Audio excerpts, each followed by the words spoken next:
Hello friends, तुमचं पुन्हा एकदा स्वागत आहे आपल्या नवीन कोऱ्या व्लॉगमध्ये. तर आज मी खूप खुश आहे कारण की मी आज निघालो आहे गावी. कुठे तर बेळगावीला, कर्नाटक बॉर्डर. हे माझा आजोळ आहे. बेळगावला जायला मी कधीही तयार असतो. मला खूप आवडतं इकडे जायला, त्यामुळे मी आज अत्यंत खुश आहे. ते माझं आजोळ आहे आणि शिवाय माझं जन्मस्थान. तर चला, आता वेळ झालेला आहे, पटकन रिक्षा बुक करतो आणि तुम्हाला डायरेक्टली भेटतो मी आता ट्रॅव्हल्सच्या ऑफिसवर. तर चला मित्रांनो, आता निघूया पटकन.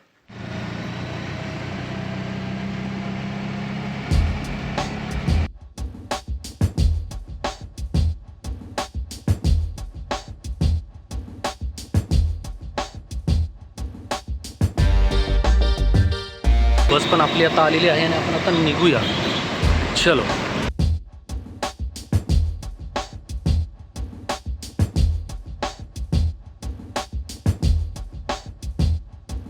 फायनली माझ्या सीटवर मी आलेलो आहे आत्ता. हे सगळं टाईमवर झालेलं आहे. गाडी मी नॉन AC घेतली. त्याचं कारण एकच आहे की आता थंडीचे दिवस चालू आहेत, उगीच लफडं नको. आणि गाडीचा फक्त एकच स्टॉप आहे, ते पण कोल्हापूरला आणि त्यांच्या VRLच्या डेपोलाच.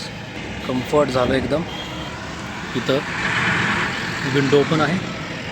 अजून एका 5 मिनिटात गाडीतून आले, तर भेटूया आपण. 3:28 AM. VRLच्या डेपोमध्ये थांबलो आहे आम्ही आत्ता.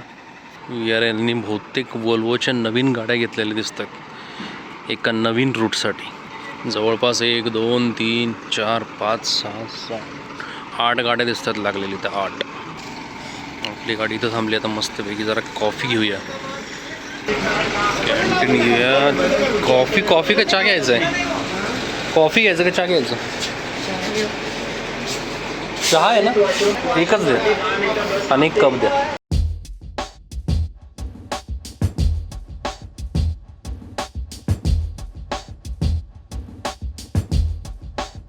Three hours later. चला, इथं आम्ही आता उतरलो आहे. बेळगावीला पोचलेलो आहे. माझ्या जन्मभूमीमध्ये माझं पाऊल पडलेलं आहे. तर आता इथून आपण पुढं जाऊया. पहिला चहा घेऊया, जरा मस्तपैकी फ्रेश होऊया. सकाळची आरती सुरू आहे. 6:30 वाजले.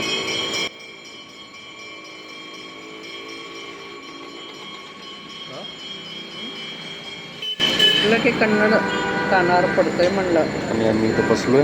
मी घेतले पोहे आणि सांबार, चाय. रावलं नाही म्हणून एक मस्तपैकी इडली दिसली गरम गरम. इडली पण घेतली आता. Much later. मस्त सूर्यदेवताचे दर्शन झालेले आहेत. छत्रपती शिवाजी महाराज की जय.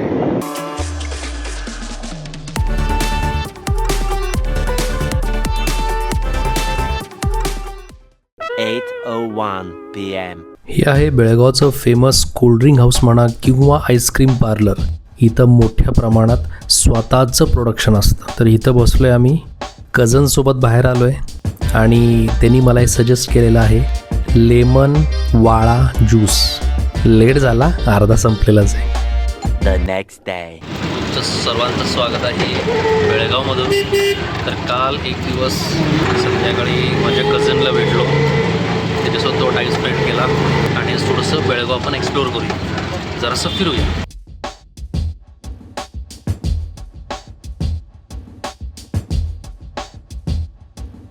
आल्यानंतर हे बंधनकारक आहे बरं का मित्रांनो. उडीद वडा, चटणी. माझा आहे उत्तप्पा स्पेशल. बघा याच्यावर कसं मीठ खूप टाकलं असतं. बेळगावमध्ये आल्यानंतर उडीद वडा, इडली हे खाणं मस्त आहे, कारण की मला हे प्रचंड आवडतं. मग आता बघू, आता पुढं कुठं जायचं आहे. तिथं बस स्टॉपला थांबूया आपण आणि बघू काय मिळते का ट्रान्सपोर्ट. नाथपाई चौकात आता आपण चाललो आहे सरळ जेड गल्ली शहापूर. इथं काही आपण थोडंफार खरेदी करणार आहोत. तुम्हाला मंदिरं खूप दिसतील या रोडला आणि प्लस मार्केट पण आहे. तिथं आम्ही माझ्या आजोबांसोबत नेहमी यायचो. आणि सगळं इथलं काम आटपल्यानंतर की आमचं असायचं इथलं की दूध कोल्ड्रिंक म्हणजे काय की रोज मिल्कशेक थोडक्यात सांगायचं. तर ते आमचं ठरलेलं असायचं. इथं आम्ही थोडंसं आईला घेऊन आलेलो आहे, इथं फिरणार आहे आणि तुम्हालाही दाखवतो इथलं मार्केट कसं आहे आणि मंदिराचं दर्शन पण घेऊया. आत्ताच अंबाबाईचं मंदिर गेलं, ते पण दाखवतो तुम्हाला. हे मंदिर आहे अंबाबाईचं. तर चला पहिलं दर्शन घेऊया आणि मग पुढे निघू.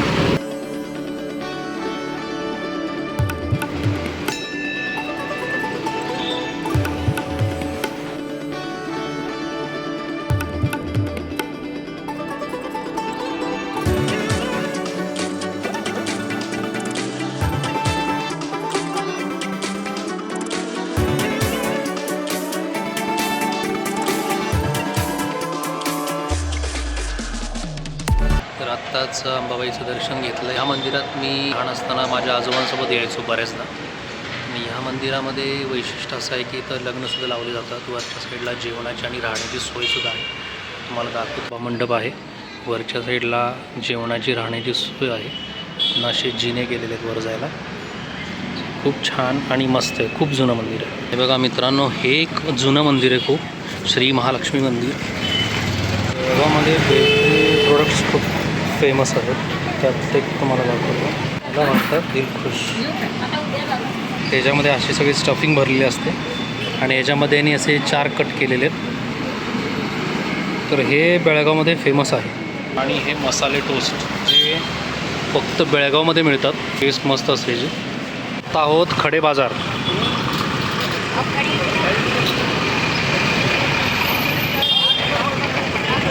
हे आहे मारुती मंदिर.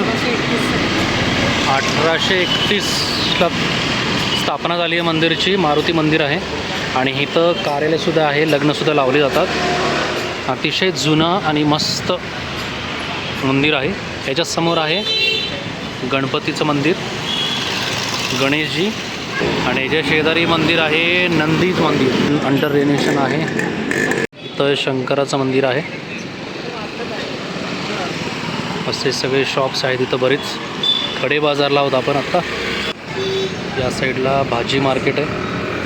आमच्या सगळ्या गोष्टी घेऊन झालेल्या आहेत आता इथं. आता आपण घेणार आहोत बेळगावचं मेन फेमस कुंदा. त्यासाठी आपण एका शॉपमध्ये जाणार आहे. ते आजोबांच्या मित्राचं दुकान आहे. तिथं जाऊया आणि आता घेऊया आपण कुंदा. राधा कृष्ण स्वीट्समध्ये आलो आपण आत्ता. इथं मी लहानपणापासून येतो. इथनं घेऊया आपण. जे सर्व नमकीन्स आहेत ते एकदम फ्रेश मिळतात.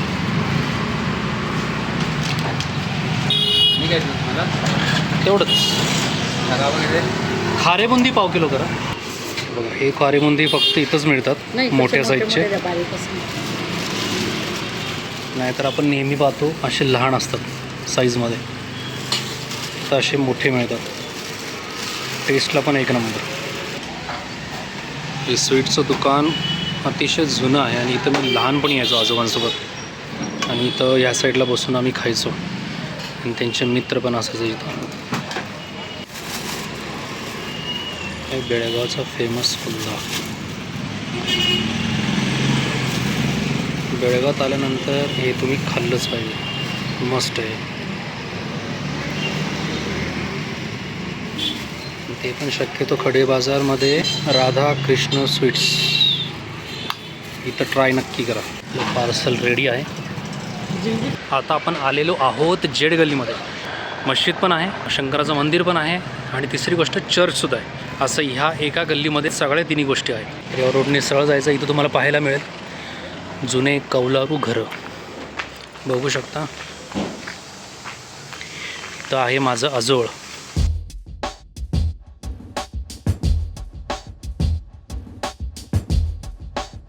या जेड गल्लीशी माझे खूप आठवणी जुळलेल्या आहेत आणि आज इथं आल्यामुळं सगळ्या गोष्टी आणि त्या आठवणी ताज्या होत आहेत.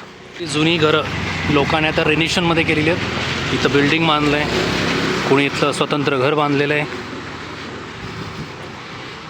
हे असं याच्यातनं कौलारूमधून पाणी येऊन यातनं खाली पडायचं. असे लाकडी बांधकाम प्लस कौलारू घर असायचे आधीचे. आणि ही जेड गल्ली म्हणजे खास करून तुम्ही सोनार गल्लीसुद्धा म्हणू शकता, कारण इथं सगळे राहणारे सोनार काम करतात. ही अशी बाग असायची. शक्यतो हे घराच्या मागच्या साईडला असायचं. इथल्या घरांची तुम्ही रचना जर पाहायला गेली तर असं वाईड रेंजमध्ये एरिया नसायची. असं लांबलंच असायचे. म्हणजे पहिलं तुमचं दुकान असायचं घरातलं जिथं सोनारकाम चालतं आणि त्याच्या मागे हॉलनंतर किचन आणि किचननंतर वॉशरूम.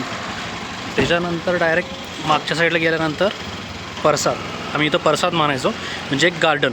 आणि मागच्या साईडला पेरूची झाडं, अशी बऱ्याच गोष्टी होत्या. तर मजा येते आधी लहानपणी. हे आमचं आजोळचं घर. आत्ता इथं कोण राहत नाही. तुम्हाला हा व्हिडिओ आवडल्यास नक्की लाईक करा आणि माझ्या चॅनलला तेवढं सबस्क्राईब नक्की करा. धन्यवाद.